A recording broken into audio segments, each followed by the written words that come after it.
بسم اللہ الرحمن الرحیم۔ بغیر ہم بستری کے حاملہ ہونے والی لڑکی کا عجیب واقعہ۔ حضرت علی نے فرمایا، بغیر مرد کے حاملہ کیسے ہوا جاتا ہے؟ کیا یہ سچ ہے؟ اہل سنت کے ایک عالم دین وہ عمار ابن یاسین اور زید ابن ارقم سے روایت کرتے ہیں کہ امیر المؤمنین علی ابن ابی طالب ایک روز ایوان قضا میں تشریف فرما تھے اور ہم سب آپ رضی اللہ تعالی عنہ کی خدمت میں موجود تھے۔ ایک شور و غل کی آواز سنائی دی۔ امیر المؤمنین نے حضرت عمار بن یاسر سے فرمایا، باہر جا کر اس فریادی کو حاضر کرو۔ عمار کہتے ہیں کہ میں باہر گیا اور ایک عورت کو دیکھا جو اونٹ پر بیٹھی فریاد کر رہی تھی اور اللہ تعالیٰ سے کہہ رہی تھی، اے فریاد کو سننے والے، میں تجھ سے انصاف مانگتی ہوں اور تیرے دوست کو تجھ تک پہنچنے کا وسیلہ قرار دے رہی ہوں۔ مجھے اس ذلت سے نجات دے اور تو ہی عزت بخشنے والا ہے۔ میں نے دیکھا ایک کثیر جماعت اونٹ کے گرد شمشیر برہنہ جمع ہے، کچھ لوگ اس کی حمایت میں اور کچھ اس کے مخالف میں گفتگو کر رہے ہیں۔ میں نے جا کر ان سے کہا، امیر المؤمنین علی رضی اللہ تعالی عنہ کا حکم ہے کہ تم ایوان قضا میں چلو۔ وہ سب لوگ اس عورت کو لے کر مسجد میں داخل ہو گئے۔ ایک مجمع کثیر تماشائیوں کا جمع ہو گیا۔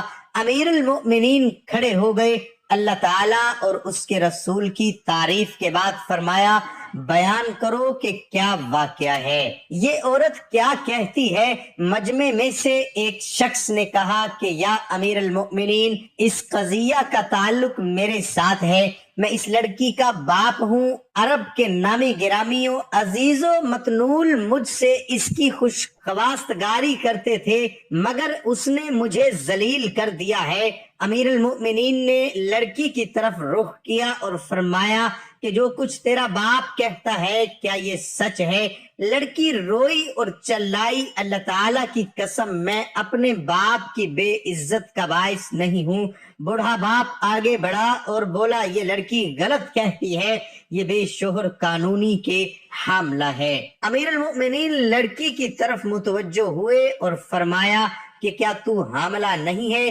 کیا تیرا باپ جھوٹ بول رہا ہے؟ لڑکی نے کہا کہ آقا یہ سچ ہے کہ میں شوہر نہیں رکھتی، لیکن آپ کے حق کی قسم کہ میں کسی خیانت کی مرتکب نہیں ہوں۔ پھر امیر المؤمنین رضی اللہ تعالی عنہ نے وفاقی ایک مشہور داعیہ کو بلایا اور کہا کہ اس کو پس پردہ لے جا کر جائزہ لو اور مجھے صحیح حالات کے بارے میں بتلاؤ۔ داعیہ لڑکی کو پس پردہ لے گئی۔ تحقیق کے بعد آپ کے خدمت میں حاضر ہوئی اور نہایت حیرت سے عرض کرنے لگی، یہ لڑکی بے گناہ ہے کیونکہ یہ باکرہ ہے، یہ کسی مرد کے ساتھ ہم بستر نہیں ہوئی مگر پھر بھی حاملہ ہے۔ امیر المؤمنین لوگوں کی طرف متوجہ ہوئے اور فرمایا، تم میں سے کوئی شخص ایک برف کا ٹکڑا کہیں سے لا سکتا ہے؟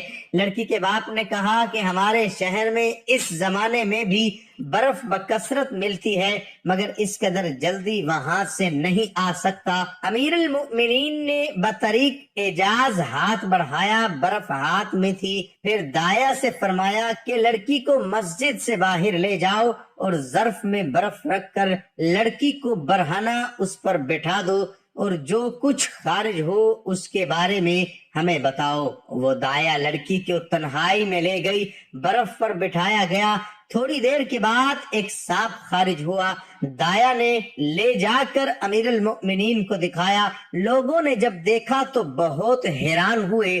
پھر امیر المؤمنین نے لڑکی کے باپ سے فرمایا کہ تیری لڑکی بے گناہ ہے کیونکہ تالاب کے اندر سے ایک کیڑا اس کے نہاتے وقت داخل رحم ہو گیا تھا، جس نے اندر ہی اندر پرورش پا کر یہ صورت اختیار کر لی تھی۔ یہ تھی بغیر ایکس رے کے طبیب روحانی و جسمانی کی مکمل تشخیص۔ ایک مرتبہ امیر المؤمنین علی ابن ابی طالب بصرہ کی ایک شاہراہ سے گزر رہے تھے۔ دیکھا ایک مقام پر کثیر مجمع ہے اور لوگ جوک در جوک چلے آ رہے ہیں۔ آپ رضی اللہ تعالی عنہ بھی بڑھے اور دیکھا کہ مجمع کے درمیان ایک خوش پوش خوش رو جوان ہے. لوگ شیشوں میں کوئی اپنا خون کوئی اپنا ادرار پیشاب لیے اس کو دکھلا رہے ہیں.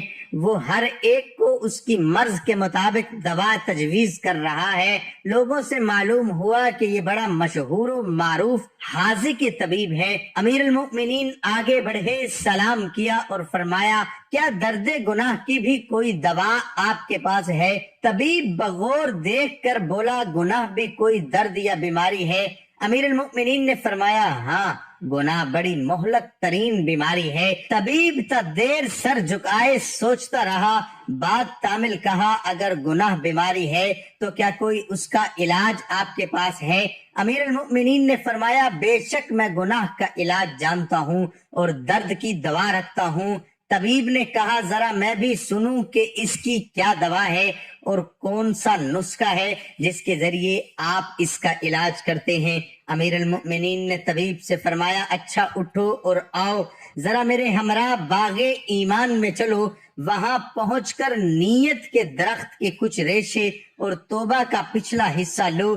ترکیب اس سب دواؤں کو باہوش و حواس اطمینان قلب سے توفیق کے ہاتھوں اور تصدیق کی انگلیوں سے تحقیق کے پیالے میں ڈالو اور کافی دیر کے بعد سب کو امید کی پتیلی دیگچی میں ڈال کر شوق کی آگ میں جوش دو. اس قدر کے مادہ فاسد فنا ہو جائے اور خالص چیز رہ جائے. اس کے بعد تسلیم و رضا کی تشتری میں رکھ کر توبہ و استغفار کی پھونکوں سے ٹھنڈا کرو. پھر اسے ایسی جگہ بیٹھ کر جہاں سوائے خدا کی اور کوئی نہ ہو پی لو. یہ ہے وہ دوا جو گناہ کے درد کو دفع اور مصیبت کے زخموں کو بھر دیتی ہے. پھر کوئی درد یا زخم کا اثر باقی نہیں رہتا. طبیب یہ سن کر حیران ہو گیا. کچھ دیر خاموش رہ کر وہ آگے بڑھ کر امیر المؤمنین کے قدموں پر گر گیا. پیغمبر علیہ السلام خاتم المرسلین جو اپنی زمانہ حیات بابرکات میں امراض روحانی و جسمانی کے حقیقی طبیب تھے. شارع حبیب محبوب بزم لاہوتی کی طرف مائل ہوا تو لطف خداوندی کا تقاضا ہوا اپنے بندوں کو بے سرپرست نہ چھوڑے. چنانچہ غروب آفتاب سے قبل ہی چند ستاروں کی روشنی کا انتظام فرمایا تاکہ بندوں کے روحانی اور جسمانی امراض کا مداوع ہوتا رہے. ہر دور کے اسلامی دانشوروں نے ائمہ طاہرین کے طبی فرمان کو بھی کتابی صورت میں اکثر پیش کیا ہے. دو شخص صبح کے وقت کھانا کھانے کے لیے بیٹھے تھے. ایک کے پاس 5 روٹیاں جبکہ دوسرے کے پاس 3 روٹیاں تھیں. اتنے میں ادھر سے ایک شخص گزرا. ان دونوں نے اس کو بھی اپنے ساتھ بٹھا لیا اور تینوں نے وہ 8 روٹیاں مل کر کھا لی. تیسرے شخص نے جاتے ہوئے 8 درہم ان دونوں کو دیے اور کہا میں نے تمہارے ساتھ جو کھانا کھایا اس کی یہ قیمت ہے، تم اسے آپس میں تقسیم کر لو. اب ان دونوں میں تقسیم پر جھگڑا ہوا. 5 روٹیوں والے شخص نے کہا میں 5 درہم لوں گا، میری روٹیاں 5 تھیں، اور تم 3 درہم لو کہ تمہاری روٹیاں 3 تھی. دوسرے نے کہا نہیں، رقم آدھی آدھی تقسیم ہوگی.